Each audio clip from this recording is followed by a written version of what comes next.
Olá pessoal, sejam todos e todas bem-vindos, bem-vindas. Vocês estão no canal Revelar, um espaço onde nós falamos tudo de espiritismo. Se você é novo ou nova por aqui, se inscreva em nosso canal, deixa seu comentário, curta, compartilhe os nossos vídeos em suas redes sociais e assim você nos ajuda a espalhar o bem e a paz na Terra. Hoje, com muita harmonia e tranquilidade, tenho aqui ao meu lado Lauro Rodrigues, que vai nos auxiliar com seu conhecimento a falar um pouco mais nesse nosso programa Resenha Espírita sobre o capítulo 13 da obra O Verbo e a Carne, que trata do rustanguismo no Brasil, como é que isso se desenvolveu, trazendo, obviamente, as opiniões, a visão e o estudo de José Herculano Pires e Júlio de Abreu Filho, os autores dessa obra. Então, cumprimento a você, Lauro Rodrigues, bom dia, boa tarde, boa noite, boa manhã, boa madrugada para você e para todos os que nos assistem aqui pelo canal. Seja muito bem-vindo. Obrigado, Beto.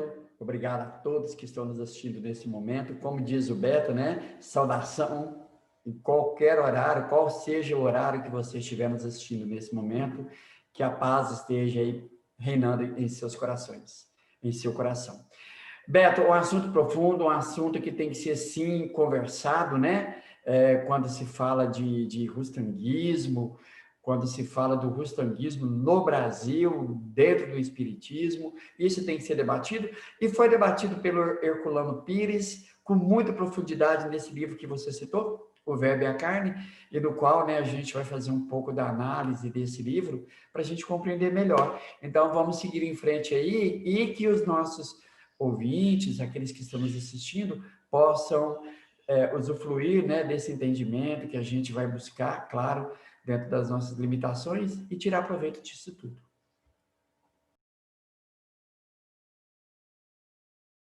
Perfeito, Lauro. Então, agora nós já estamos aí compartilhando a nossa tela com todos e todas e vamos então fazer da seguinte maneira: faremos uma leitura e em seguida comentários. Primeiramente, é importante esclarecer que nós tratamos o rustanguismo como uma doutrina anticristã, no sentido não de que nós combatemos pessoas, mas nós combatemos as ideias. E, de fato, hoje o rustanguismo foi retirado do parágrafo 1º, do artigo 1º do Estatuto da Federação Espírita Brasileira.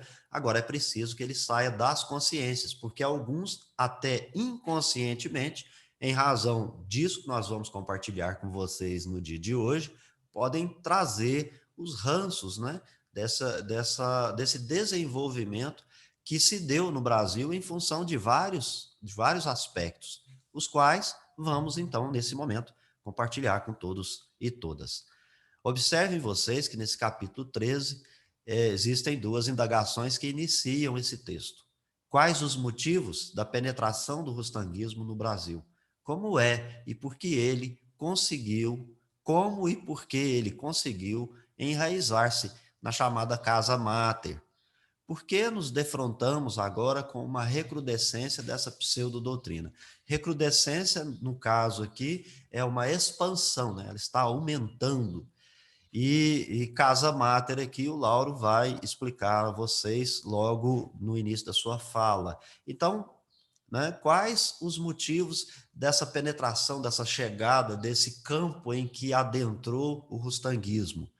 A gente já explicou que o rustanguismo ele é uma doutrina que traz algumas ideias docetistas, alguma ideia de queda do espírito, e que já foram suplantadas, superadas, até mesmo pelos católicos, por exemplo. Mas era um interesse daquele, hoje, espírito em disseminar essas ideias. Então, vamos lá para o que parece a José Herculano Pires. Então ele vai dizer, nos parece que tudo se resume numa questão religiosa, tendo por fundo a formação racial brasileira, o período medieval do nosso desenvolvimento nacional, e o rustanguismo chegou ao Brasil num momento crítico, quando nossa cultura estava sendo abalada por várias infiltrações europeias. Entre essas infiltrações, o espiritismo, que chegara da França e empolgara alguns espíritos cultos na segunda metade do século passado. Aqui nós podemos falar do José Domingos Gonçalves Filho, né? E o rustanguismo se apresentava como integrado no espiritismo e tocava de perto a sensibilidade mística de alguns ex-católicos. A França era, então, o centro da civilização e Paris o cérebro do mundo. A obra de Rostand chegava amparada pelo prestígio da França e também do espiritismo. Trazia ainda a chancela de Rostand, nome respeitado nos meios jurídicos de Bordeaux àquela época, e fora recebida mediunicamente por Madame Collignon, pertencente à prestigiosa família também de juristas. Todo esse aparato impunha a Rostand a nossa inteligência. Mais do que isso, porém, a obra trazia um grande alívio aos espíritos místicos, porque quebrava a frieza racional da obra kardeciana e restituía ao Cristo a sua condição sobrenatural. Para esses homens profundamente religiosos, por exemplo, Bezerra de Menezes, Antônio Luiz Saião, Bittencourt, Sampaio e outros exemplos de católicos praticantes, cujos atos atestam esse predomínio do sentimento religioso, impondo-se a razão crítica. Então, a obra de Rostand surgia aqui no Brasil como uma tábua de salvação, livrando-os do racionalismo kardeciano, e Rostand era a volta do maravilhoso ao Cristo místico, divino no espírito e no corpo. Dessa maneira, Rostand devolvia a essas criaturas as ilusões da religião lírica que as embalara desde a infância. Lauro Rodrigues, pode, por favor, aí tecer os seus comentários. Então, Beto, uma análise profunda de Herculano Pires, né, acerca de tudo isso. Bom, para início, né, só para a gente relembrar aqui, então, Rostand, ele caminhou lado a lado no início da codificação, alguns anos depois que Kardec começou essa tarefa de codificar, logo em seguida surge ali, então, esses 4 evangelhos, e Kardec vai fazer menção dele na Revista Espírita e depois vai fazer menção dessa obra na Gênese, falando sobre o corpo fluídico de Jesus, né? No qual o Rostand defende. Essas ideias impregnadas nesses 4 evangelhos, de que o espírito ele sofre uma queda, que ele degenera, que ele está aqui na Terra como punição por seus erros no mundo espiritual, tudo isso é uma ideia incrustada do catolicismo, né, das religiões antigas, e que Kardec combatia. Kardec, a doutrina dos espíritos, combatia o materialismo e o fanatismo, né? Os dogmas, aquela coisa toda. De repente, surge esses 4 evangelhos. Então, claro, obviamente, Kardec vai colocar com muita elegância a racionalidade, né, em cima dessas conclusões de Rostand e outros 4 evangelhos. Mas só que isso veio para o Brasil. Com a morte de Kardec, o rustanguismo ganhou terreno, mas não se ampliou na França, por mais que se esforçaram, né? Houve todo um movimento contrário a Kardec, à doutrina dos espíritos, que a gente não vai entrar em detalhes aqui, mas veio para o Brasil essa ideia. Encontra no Brasil que um povo católico, um país que estava se desenvolvendo, ideias, né, que estavam entrando no Brasil, como, por exemplo, as ideias dos europeus, né, portugueses, espanhóis, franceses, com a chegada do espiritismo, e junto veio o rustanguismo. Então, aceitaram o rustanguismo, por falta de conhecimento, como sendo uma parte integrada da doutrina espírita. E encontra aí que, por esse sentimento, né, Beto, de catolicismo, encontrou homens influentes como Bezerra, Bittencourt, Sampaio, Saião, que eram muito católicos e viu nessas obras a não necessidade de pensar, aceitar aquilo ali como uma verdade absoluta, sendo que, para a doutrina espírita, o fator primordial é raciocinar, né? E obviamente que nos 4 evangelhos isso não aconteceu. Agora, Beto, o que eu acho interessante que quando a gente fala assim, olha, a influência de Rostand, por ser um advogado da corte, na França, a Madame Collignon lá, que era que era filha, né, de família de jurista, então eram pessoas influentes, pessoas inteligentes. E isso influenciou ao povo simples aqui. Mas não foi bem assim, não. Influenciou pessoas inteligentes, né? Bezerra de Menezes era médico, era um político, Saião, enfim, tantos outros ali. Agora, ele foi infiltrando na Casa Mata, que é a FEB, né, que era essa instituição que foi crescendo, né, Beto? E ela tinha aqueles integrantes ali que apoiavam o rustanguismo e que queria colocar o rustanguismo e colocou como sendo um livro a ser estudado juntamente com as obras de Allan Kardec. Era uma das normas do estatuto. Tinha de se estudar. Então, começou a fazer parte. E, gente, nós vamos encontrar isso, então, essas informações, no legado de Allan Kardec, por exemplo, Simone Privato, que a FEB, ela queria, na época, que todas as agremiações convergessem a ela. Então, ela queria ser a instituição mãe e todos seguissem os seus estatutos de acordo com como ela queria. Agora, totalmente contrário a Kardec, né, Beto? Porque Kardec, em dado momento, mais no final, quando ele estava preparando ali o espiritismo para a sua, né, a etapa seguinte, ele diz o seguinte, que o espiritismo, agora, dali por diante, ele ia, cada grupo, cada sociedade, ia caminhar por si só. Não ia ter que converger tudo para a Sociedade Parisiense de Estudos Espíritas. O que Kardec tinha de fazer foi feito. Então, a Sociedade Parisiense não seria agora o centro. Cada grupo, sim, trabalharia em conjunto no sistema de cooperação, mas não se dirigindo a uma matriz. E a FEB aqui no Brasil teve essa ideia de se tornar a instituição matriz e tudo se convergir a ela, como, por exemplo, no catolicismo tem aí o Vaticano, né?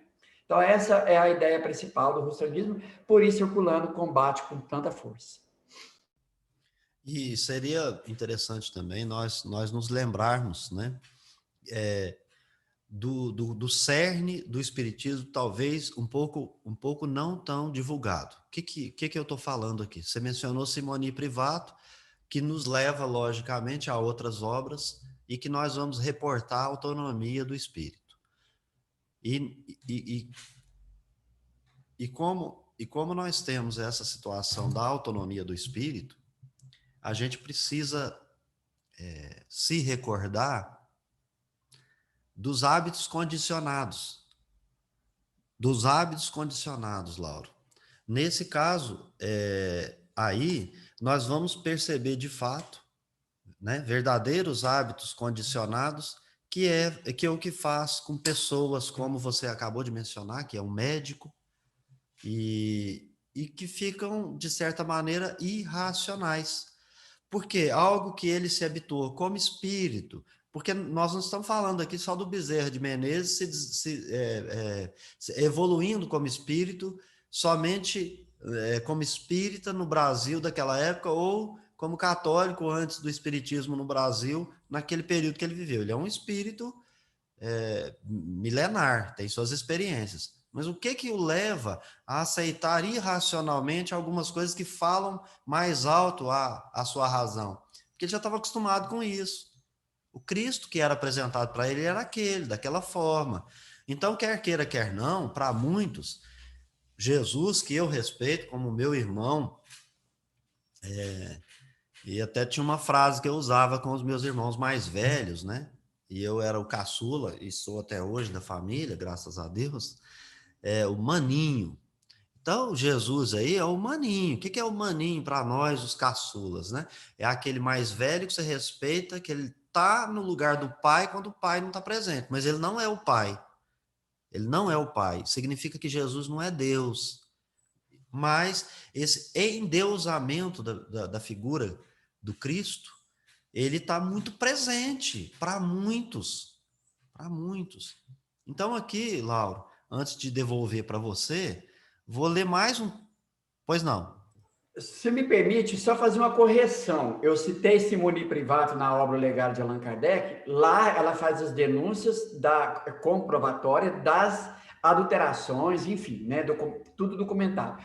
Essa informação da fé, se querer se institucionalizar como sendo a matriz do Espiritismo, está no livro Autonomia. Quando você citou Autonomia, me trouxe aqui, opa, não é na Simone, é no livro Autonomia, do Paulo Henrique de Figueiredo, que está essas informações. Beto, e que é interessante, Torteroli, né, lá tem, porque tudo isso que o Paulo traz aqui no livro Autonomia, está no jornal da época O País, no Espiritismo e no Reformador. Então, são documentos que comprovam tudo isso que está no livro, não é a conjectura.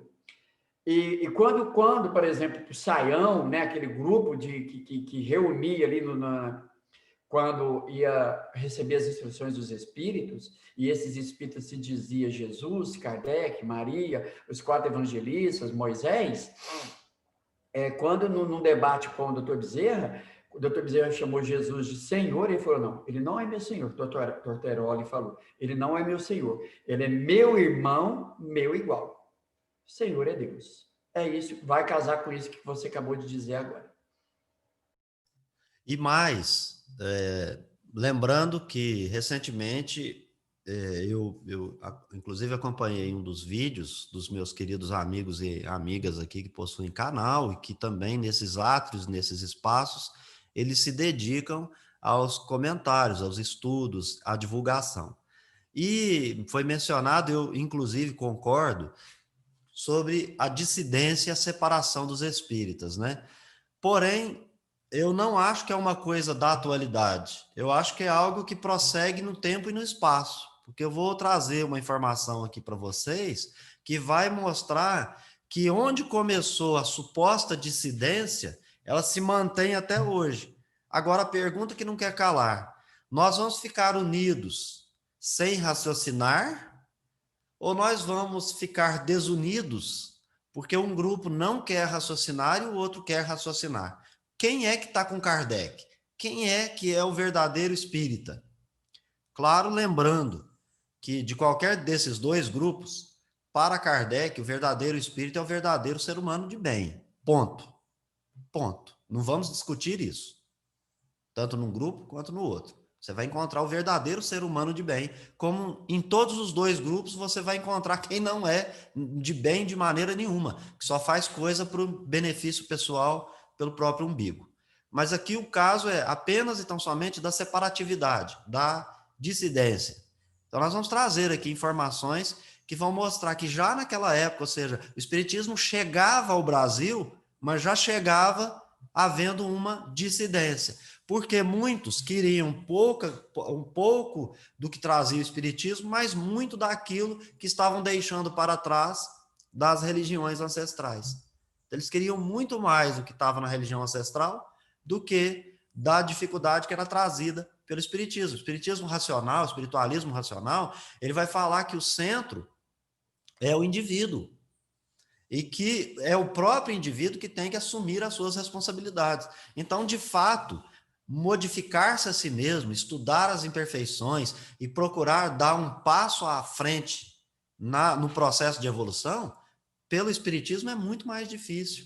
É muito mais fácil você culpar de fora, você culpar Deus, você culpar e você achar um monte de situações em que o externo é que vai governar a sua vida. E o espiritismo veio dizer que não, que é o interno é que governa a sua vida. Né? Para os espíritos, o pensamento é tudo.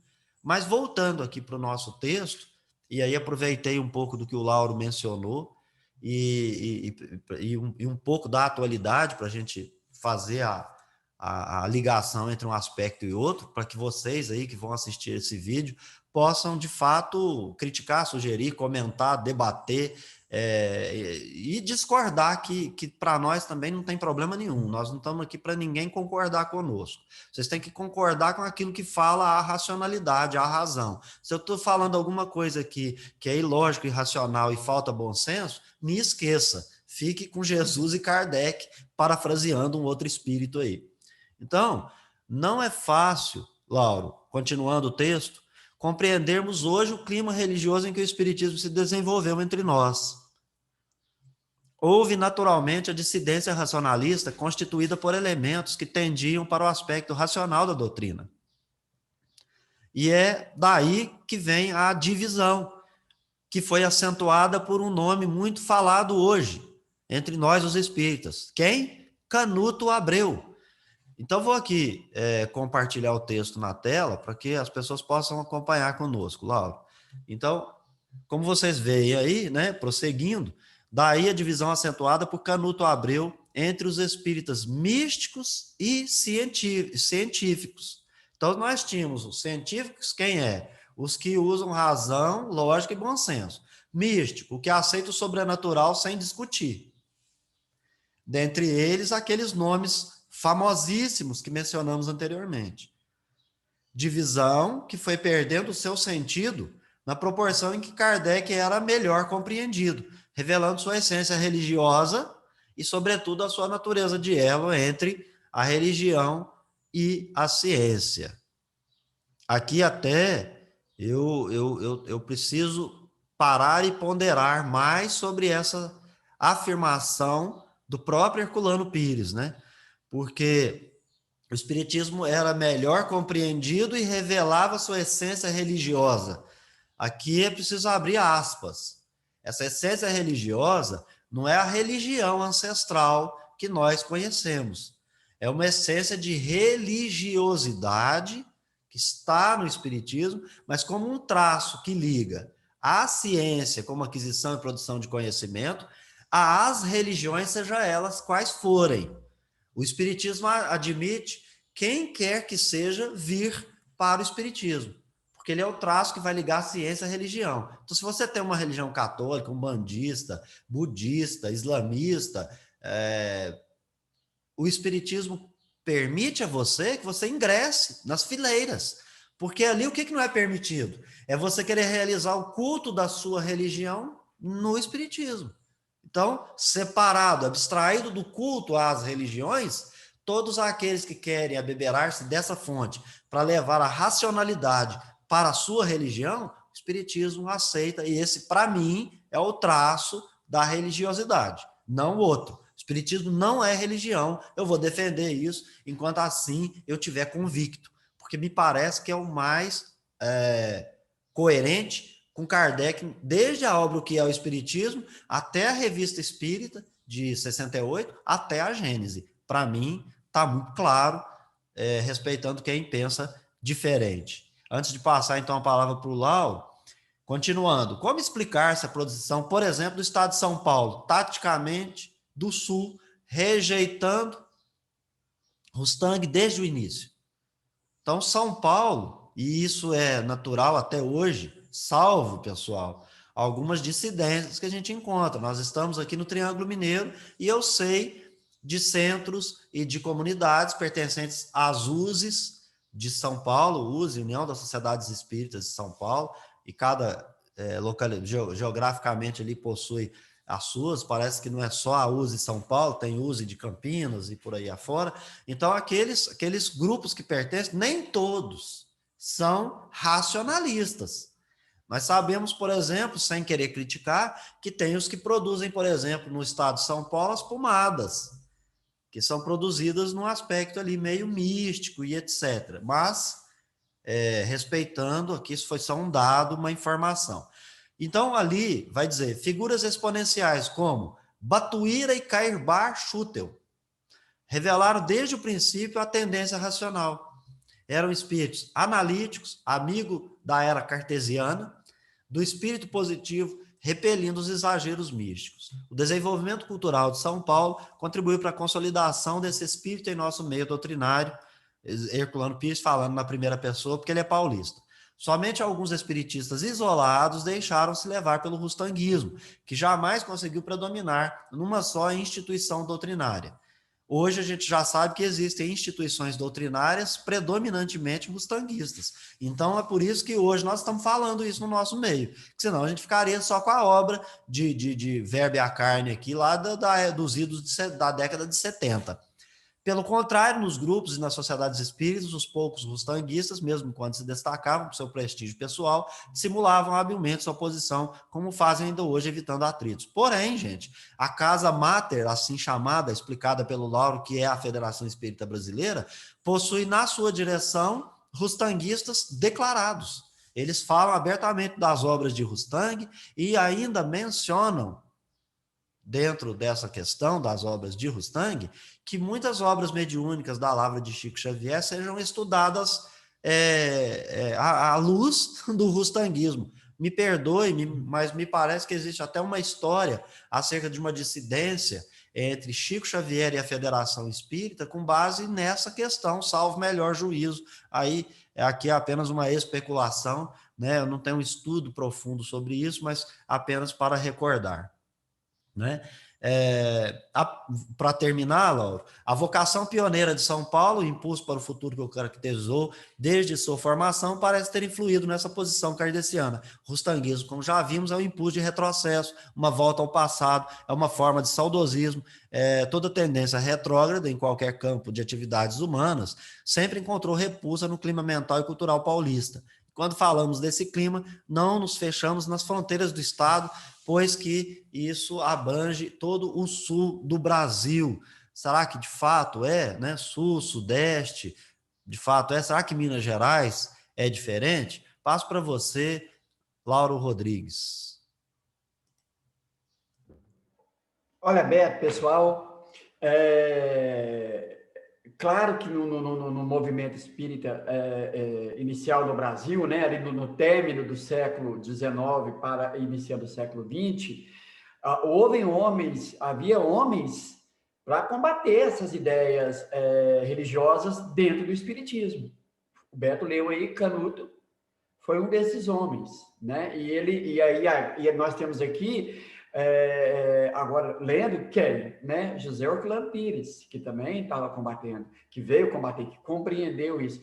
Beto, agora o que é complicado, sendo o Brasil um país, né, principalmente no seu início ali, né, que ele, né, era um país jovem ainda, é um país jovem, mas principalmente naquela época, muito dada a questão religiosa. O catolicismo era predominante no país, no Brasil. E é muito simples de analisar, Beto, quando você tem uma força de argumentação, quando você tem credibilidade entre uma massa, você impõe aí as ideias usando os chamados livros sagrados. E isso ocorreu durante toda a humanidade, até hoje. Né, Beto? Então, veja, quantas igrejas, quantas religiões não se criaram ao longo desses poucos anos aqui no Brasil? Quantas ideias e quantos pastores, pessoas estudiosas, teólogos, padres, enfim, não criaram sua interpretação e formaram uma igreja, e a partir dali teve fiéis. E isso ocorreu, então, com o rustranguismo no Brasil. Olha, o grupo era pequeno de rustranguistas, só que pela influência católica e pela a introdução do Rustang na FEB, e aí a gente vê todos os oradores, os grupos de estudo, estudando isso e disseminando isso para a massa, isso passou a ser uma verdade. Então, hoje as pessoas vão a um centro espírita como se estivesse indo, Beto, a uma missa. Então, né, se tivesse na época combatido isso desde o início, não ter deixado isso infiltrado, se tornado um hábito, hoje nós teríamos um centro espírita muito mais racional.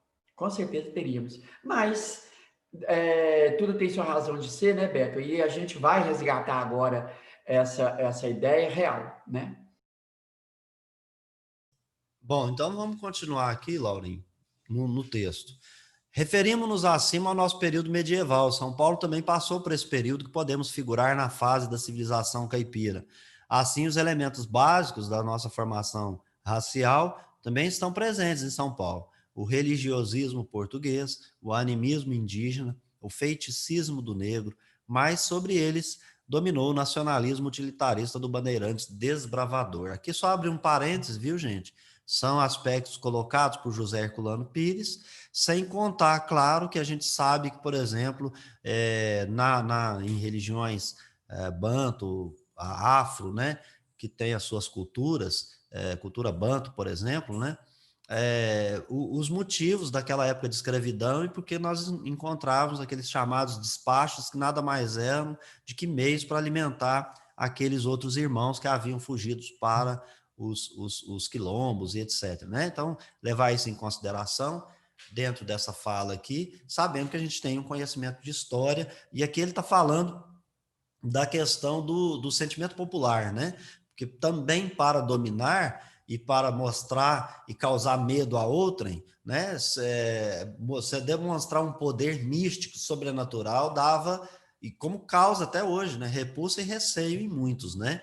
Então, a gente sabendo no Espiritismo que isso não existe, que é, na verdade, uma sintonia de pensamento, as coisas podem até acontecer pela manipulação de fluidos, mas é preciso haver uma sintonia e todo um aspecto que envolve isso. Então, é por isso que, racionalmente, para mim, é bem melhor. Feita essa consideração, continuamos aqui, né? Esse espírito de audácia forjado com matéria-prima de Sagres espantou dos ares do Planalto os fantasmas aborígenes e africanos e os resíduos do teologismo medieval. Encontramos, num livro de Luciano Costa, Kardec e não Rustang, editado pela gráfica Mundo Espírita, do Rio de Janeiro, de 43, a mesma afirmação que sustentamos referente ao sentido retrógrado do rustanguismo. Não havíamos lido esse livro, que só agora nos chegou às mãos. Folheando, encontramos alguns trechos valiosos. Luciano Costa observa que o rustanguismo nos devolve aos tempos do cristianismo primitivo, quando o ensino do Cristo não era ainda compreendido, e acentua: em Rustang impera absoluto sobre todos os seus ensinos o sentimento religioso da antiguidade. Em os 4 evangelhos, as verdades são sempre contrariadas pelas mentiras. O natural é prejudicado pelo absurdo e o belo é sempre desfigurado pelo horrível. Jesus é fluidificado, purificado e até endeusado, mas também é ironizado, ridicularizado, deturpado e estupidificado. Aqui, para a gente lembrar, né, eu não canso de citar em todas as ocasiões que posso, né? Jesus esclarece no princípio do seu ministério: não vim destruir a lei. E também aqueles que estudam o Espiritismo vai observar que no início do Evangelho segundo o Espiritismo há também essa expressão: não vim destruir a lei, que é o que o Espiritismo também esclarece. Significa o quê? Aprendendo a doutrina espírita, lei divina e lei natural é uma e a mesma coisa. Se Jesus não veio destruir a lei, ele veio encarnar num corpo físico, nascer naturalmente de uma mãe, tá certo? Ser gerado via o encontro de um pai e de sua mãe, pelo meio natural e normal daquela época, como todos nasciam, sem o aspecto religioso. Tudo que é colocado em aspecto místico, Deus, deuses, religioso, vem da influência da cultura mitológica greco-romana nas escrituras sagradas. É preciso separar o joio do trigo, é preciso estudar sem a periferia, é preciso estudar o costume da época. É uma advertência do próprio Allan Kardec em introdução do Evangelho segundo o Espiritismo, e tem 3 notícias históricas. Se a gente for lá para a cultura da época, nós vamos perceber que o judeu, quando tinha os seus ensinamentos da sua doutrina, aqueles discípulos perguntavam aos mestres: quem dos patriarcas cumpriu esse mandamento, esse ensinamento? E eles respondiam: Abrão, Moisés, Jacó e Saul, e por aí afora. Então, tinha aqueles que eram os famosos patriarcas, que no ensinamento que era passado, inclusive oralmente, muitos deles, inclusive pelas mulheres, que era a Torá oral, era o costume e a tradição. Do costume e a tradição se dizia que esse ou aquele cumpriu tal situação. Então, o que é cumprir? Essa profecia lá da escritura tal, do rolo de Isaías, com quem que que aconteceu esse fato? E eles mostravam, analisando a profecia, a vida de alguém, por exemplo, Jacó, e falavam, tá vendo essa passagem aqui? E explicavam, né? Quem estuda um pouco mais profundamente as religiões vai saber e vai entender um pouco melhor do que nós estamos dizendo. Feita essa consideração, né? É isso que a gente queria considerar no ironizado, ridicularizado e estupidificado. Jesus veio cumprir a lei. Então, nada daquilo que é trazido em os 4 evangelhos, a meu sentir, é verdadeiro. Aquilo ali é místico e maravilhoso. Nada racional. Prossigo para terminar e passar para o Lauro aqui. Nos idos de 40, estávamos ainda na mocidade. Depoimento de José Herculano Pires sobre esse livro que ele encontrou agora, quando ele está escrevendo essa obra, O Verbo e a Carne. Então, quando ele era moço, ele estava lá na década de 1940, havíamos nos tornado espíritas há poucos anos, não tivéramos tempo de aprofundar o conhecimento da doutrina. A FEB fazia, então, grande propaganda da obra de Rustang, afirmando que se tratava da única interpretação total dos evangelhos publicada em toda a cristandade. Nessa época, o reverendo Otoniel Mota publicou seu livro Temas Espirituais, em que relata suas experiências espíritas positivas, reconhecendo a veracidade dos fenômenos, mas combatendo a doutrina como diabólica. Analisamo-lo no ardor da juventude num folheto intitulado És Mestre, publicado na Revista Internacional de Espiritismo de Matão e feito em separata pela editora O Clarim. Levado pelas informações da FEB, citamos de passagem os 4 evangelhos. E um espírita da Bahia nos escreveu a respeito, felicitando-nos pelo trabalho, mas lamentando citação, eu vou colocar agora, tão infeliz. José Herculano Pires citava no artigo os 4 evangelhos, e aqui nessa obra está se penitenciando, viu, pessoal? Fomos consultar a obra famosa, José Herculano Pires, quando era muito moço, ele citou uma obra sem ter lido. E eu falo aqui para as pessoas, quando você está citando tal e tal autor no seu livro, você sabe o que esse autor pensa, o que ele escreveu? Alguns escritores já me responderam, não, mas ele corrobora com o pensamento que eu tenho, então eu cito por conta de ser mais uma fonte. Eu falo, mas não é uma fonte fidedigna, porque dentro dessa mensagem que ele traz, que te apetece, ele traz uma série de outras que são mentirosas. E você, quando cita essa verdade, entre aspas, que te apetece, que pode ser usada, você não está induzindo as outras pessoas a lerem como verdade o conjunto da obra? E aí a gente não obteve respostas nesses sentidos favoráveis. Então a gente sabe que muitos fazem isso aqui, citam sem depois fazer o meia-culpa. No caso do Herculano Pires, ele está fazendo esse meia-culpa da seguinte maneira: fomos consultar a obra famosa e ficamos envergonhados. Graças a Deus, Otoniel não recorreu a ela. Caso semelhante aconteceu a Carlos Embaçaí, segundo nos relatou pessoalmente. Eurípides Barçanufo é também citado às vezes como rustanguista, em virtude do engano produzido pela propaganda. Logo que acordou do engano, Barçanufo repudiou Rustang.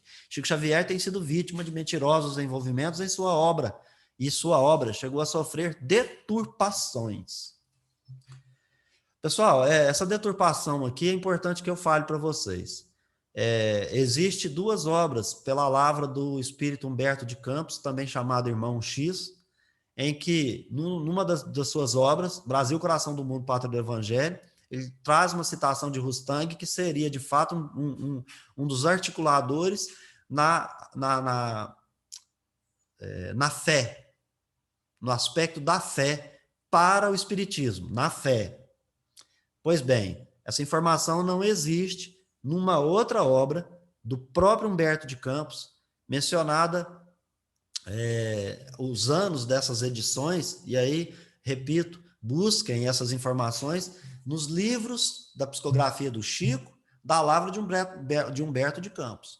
Nesse livro, Brasil, Coração do Mundo, Pátria do Evangelho, contém uma informação do mesmo médium, do mesmo espírito, que não consta a mesmíssima informação, onde fala de Allan Kardec, fala do trabalho de Allan Kardec, de uma homenagem que o espírito Humberto de Campos presta para Allan Kardec, e ele fala dos seus companheiros para auxiliá-lo nas obras, como Leon Denis, como Delane, como outros, não cita Jean Baptiste Rustang. E depois, no mesmo aspecto, ele cita numa outra obra, né? Então, penso aí que pode ser, talvez, essa menção feita aqui pelo Herculano, porque ele deixa só pistas, né? Que ele não vai direto ao ponto nessa obra que eu estou lendo. Então, ele diz, né? Chico Xavier tem sido vítima de mentirosos envolvimentos, sua obra chegou a sofrer deturpações, mas a verdade é que ele nunca apoiou Rustang. Herculano Pires e Chico Xavier eram amigos pessoais, escreveram obras juntos. Outros companheiros, entre eles, nos parece que se encontra Bezerra de Menezes, acordam também em tempo, mas não quiseram provocar escândalos no meio doutrinário, preferiram silenciar. E o Bezerra de Menezes, em todas as comunicações após o seu desencarne, que é atribuída a esse espírito, ele não faz menção a Rustang. Esses fatos mostram como é insistente e nefasta a propaganda desta obra de mistificação em nosso meio, principalmente por uma instituição tradicional e conceituada. Neste volume, Júlio de Abreu Filho faz denúncias graves de desvirtuamento de obras mediúnicas pelo fanatismo rustanguista. Essas denúncias são de agora, mas publicadas há vários anos. Apesar de tudo, a propaganda continua e a obra deturpadora vai semeando o seu joio na seara. O silêncio estabelecido pelo Pacto Áureo deu resultados negativos, pois toda uma geração espírita se formou nesse período e agora está acolhida de surpresa pela novidade do rustanguismo. Por esses frutos, podemos avaliar a árvore. Qual o bom fruto que o rustanguismo produziu? Qual? Aqui só para lembrar, para quem quiser estudar, né? O Pacto Áureo é justamente para pegar esses dissidentes e reuni-los em torno da doutrina espírita. Porém, a gente sabe que prevaleceu na tal casa máter o rustanguismo. E isso impregnou-se por várias e várias obras. E é preciso que hoje a gente retire isso do nosso imaginário popular, principalmente dentro do meio espírita, do trabalho que eu e o Lauro estamos fazendo aqui nesse vídeo, neste momento. Eu quero citar um outro livro, por fim, aqui que chama O Cérebro Imperfeito, que ali o autor, Deambo Anomano, vai mencionar o aspecto grave que causa para os cérebros, para a mente humana, a questão da propaganda, da reiterada propaganda. E às vezes você se deixa levar por conta desse uso de uma imperfeição do próprio cérebro, de um bug cerebral. Aqui, sem querer dar spoiler para quem quiser ler esse livro, mas seria importante lê-lo para poder entender o que o Herculano está dizendo aqui, quando se usa o aspecto da propaganda para disseminar uma informação que mais tarde a gente passa a ter essa informação como uma informação fidedigna, confiável, e por mais irracional que seja, a gente não leva isso em consideração, querido Lauro Rodrigues. Roberto, eu não tenho muito a comentar não, porque você foi muito feliz nos comentários, né? Eu só eu gostaria de frisar esse finalzinho aqui, que isso vai casar com aquilo que nós falamos lá atrás, né? Que já viu aquele ditado, Beto, pessoal, que uma mentira falada 100 vezes, ela passa a ter verdade? Então, se um grupo passou a disseminar uma ideia mística dentro de uma doutrina que não era para ter nada de místico, esse místico passa a ser verdade, porque todo mundo vai disseminar isso dessa forma. É o que aconteceu conosco. Eurípides Barçanufo, né, foi pelo oba-oba no início, pela propaganda enganosa, o próprio, né, Herculano Pires vai dizer isso, e acordaram a tempo. Muito pelo simples fato, como você citou, Beto, de aceitar sem estudar, sem buscar uma fonte segura, né? E aí ele acabou, e o Clarim e o Jornal de Matão é um jornal de Caiba Schutel. Era uma editora de Caiba Schutel, né? Então, ele com certeza aproveitou a influência e tudo, e citou esse artigo lá, e foi infeliz ao citar as obras, os 4 evangelhos de Rustang. Mas valeu a humildade, né, Beto? Ele reconheceu, olha, eu estava verde, eu não havia amadurecido ainda como um estudante da doutrina espírita. E isso foi importante. Isso serve para todos nós. Quando a gente for dizer algo que a gente, Beto, busque a fonte. Muita gente fala assim, por que todas as vezes que se você está falando algo, você dá a fonte? Porque é importante, para mostrar que eu não estou falando algo de compreensão pessoal, opinião pessoal, e sim embasado em determinada fonte, fonte segura. Agora, se a minha interpretação foi equivocada, aí cabe sim uma discussão, né? Porque é claro que eu posso ler e interpretar da minha forma e está cabível de interpretação, de discussão. Eu acho que era isso que eu queria dizer mesmo. E lembrando, né? Lá no princípio eu citei José Domingos, né? Na verdade, o nome do autor lá da época do Espiritismo no Brasil é Domingos José Gonçalves de Magalhães, ou Gonçalves de Magalhães, que tem uma obra bem bacana que nós deveríamos ler, né? Então eu queria mais pessoas lendo para a gente poder discutir, debater sobre elas, e eu tenho feito esse exercício aqui. Nós vamos caminhar agora para o encerramento desse texto, desse capítulo 13, e depois nós vamos ter de Herculano Pires apenas mais um capítulo, inclusive extenso, e eu convido a todos e todas para que possa estar conosco também no outro capítulo, que ele vai ser de muito interesse para todos nós. Bom, o que o Lauro acabou de mencionar agora anteriormente é de uma importância extrema. Por quê? Karl Schutel é o racionalista citado pelo Herculano.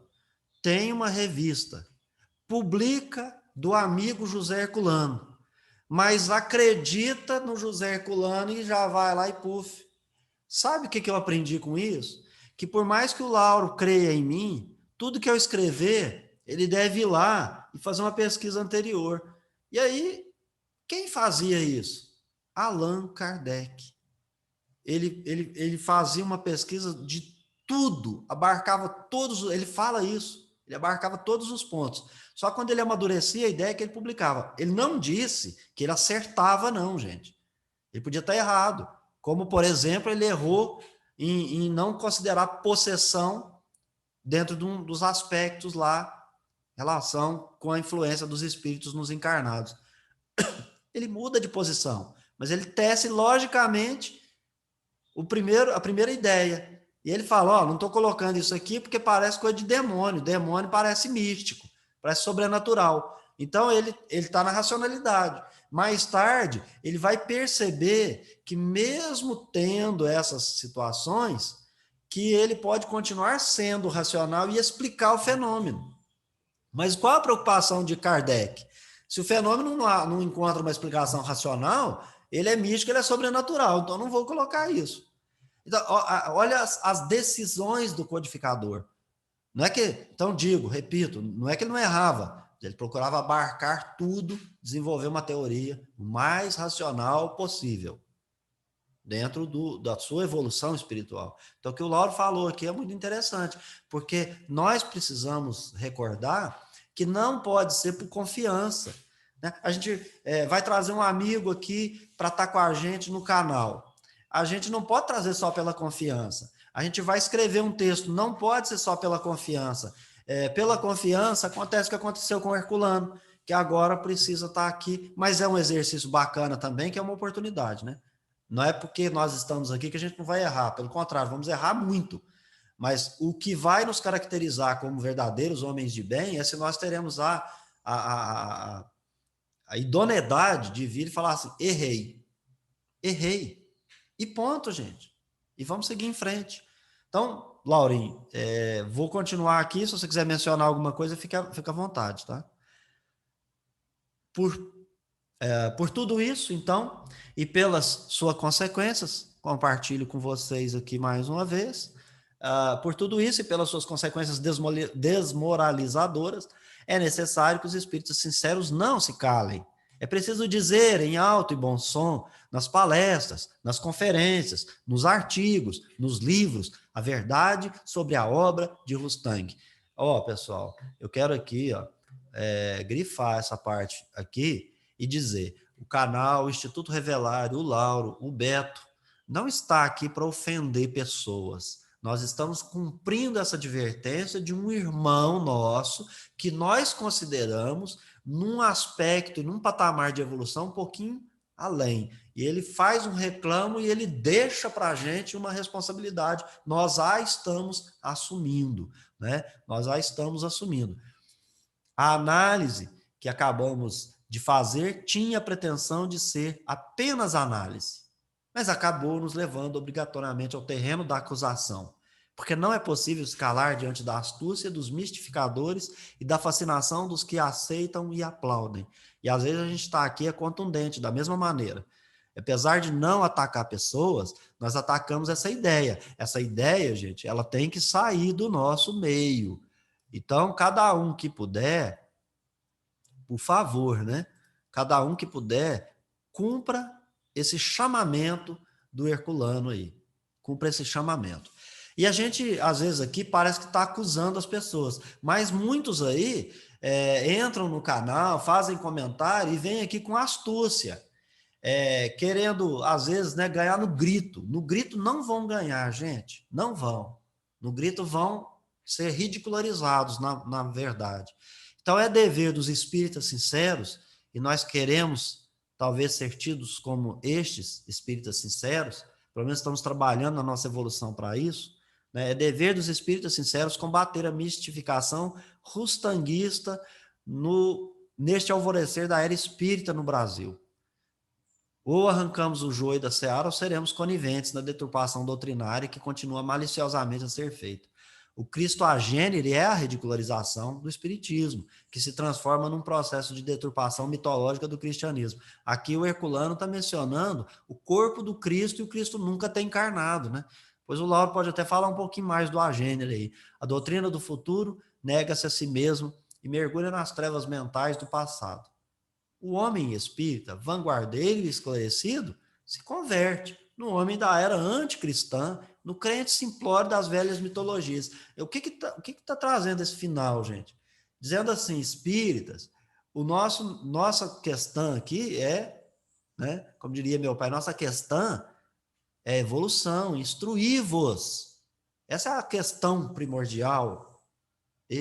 Instrução, adquirir conhecimento e evoluir a partir disso, racionalmente, com bom senso e com lógica. Aí, de repente, a gente pega esse esclarecimento de vanguarda, que é o conjunto do ensinamento dos espíritos superiores. E o que acontece? A gente volta lá para a era antes do Cristo e se torna um ser humano contrário ao Cristo. Porque aí eu começo a pregar que Cristo era um mentiroso, um grandíssimo mentiroso, né? Que não se, na verdade, aquele modelo, aquele guia, e fazer tudo aquilo que ele fez para chegar do ponto que ele partiu até o objetivo em que ele termina, né? E deixa o evangelho sem ter escrito uma linha sequer, né? A gente se torna inimigo dele para dizer assim, não, tudo isso é mentira, não dá para se fazer num corpo encarnado. Será, gente? Então quer dizer que o ser humano não evolui. O ser humano, a partir do momento que tem de fato essa tal queda, aqui ele fica e aqui ele não evolui nunca mais. Então é o mal que vai ser sempre o que vai suplantar o bem na Terra. O mal é que vai vencer. A gente sabe, a gente aprende no Espiritismo que quem vai vencer ou quem vencerá é o bem. Para terminar, Edmund Burke vai dizer: para o triunfo do mal, basta que os bons fiquem de braços cruzados. Os meus comentários eram esses. Passo para o Lauro, para, como de costume, fazer seu comentário final aí e usar esse espaço depois para fazer também a sua reflexão de encerramento. Lauro Rodrigues, passo para você. Beto, pegando essa frase, esse finalzinho, essa frase filosófica, né, que para o triunfo do mal basta que o bem fique de braços cruzados, foi o que aconteceu. Imagine aceitar Jesus aqui, então, usando um corpo fluídico tangível, né? Quando a gente fala tangível, no nosso palavreado de hoje, materializado. E engraçado que a médium Bert Frupo, na época de Kardec, quando ela estava combatendo essas ideias, após a morte de Kardec, ela trouxe uns argumentos que eu nunca tinha parado para pensar. Então, ela diz o seguinte, tá bom, vamos aceitar que Jesus estava aqui com um corpo o perispírito, seu corpo espiritual, na forma tangível, materializado. Aonde estava o médium? Porque se Jesus esteve aqui desde a sua infância, então desde a sua infância compreende que tinha um médium. Lembrando que tem que ser somente um médium. Não pode ser vários médios para aquele fenômeno, se a gente estudar o fenômeno da tangibilidade. Aonde estava o médium? Durante toda a existência de Jesus até a sua morte, precisava desse médium estar acompanhando ali, estar presente. E por que na obra dos 4 evangelhos nunca foi citado esse médium?